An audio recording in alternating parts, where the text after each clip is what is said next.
We have your blog here and your book, Married Women Who Love Women. This is an issue that many people are dealing with, being in a mixed orientation marriage. How did this become such an important part of your life? I think it has a personal background.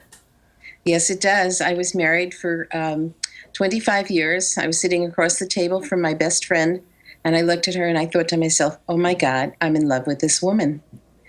And I didn't know where to turn, who to talk to. Was it about me? Was it about her? And I started looking for information, and there was absolutely nothing to be found. And I thought at first that maybe I was the only married woman in the entire world that ever experienced this. And I went on a quest to find out, and I realized I was far from alone. A great many women went through the same thing. And over the years, I've interviewed numerous women, and I've heard their stories. And that was one of the reasons a second edition was needed, because at the beginning, women thought they only had one of two choices. Now they realize there are many different ways they can deal with their new discoveries or their what they've come to terms with.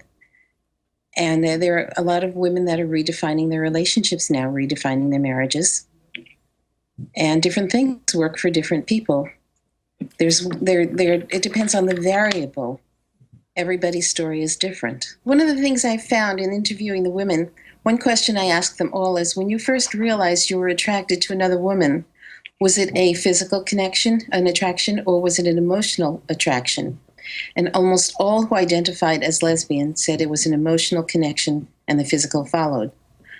Almost all who identified as bisexual said it was a physical attraction, and for some an emotional attraction followed, not for all. So there are different ways that women came about with this knowledge.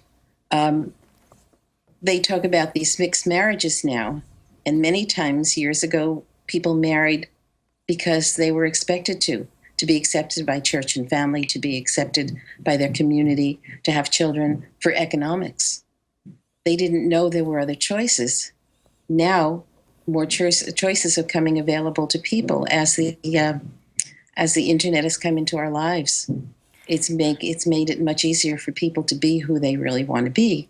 But those who stepped into marriages not knowing that they were gay have different issues to deal with. When you were married to your husband, when you first got married, did you even think that it'd be possible to live the full, rich life that you live now? I had no idea at the time who or what I really was. But that doesn't negate our marriage. We care deeply about each other. We have children together. We have grandchildren together. And of the women that I counsel, many women have decided to leave, and then they've began to communicate with their husbands and been able to redefine their marriages. Others have decided that they were going to remain, but were unable to because their husbands couldn't deal with their issues. It's never about the other person. I'd like to make this clear. It's never about a man saying, if I were bigger, if I was smaller, if I was this or I was that. It's just another dimension that the woman has found.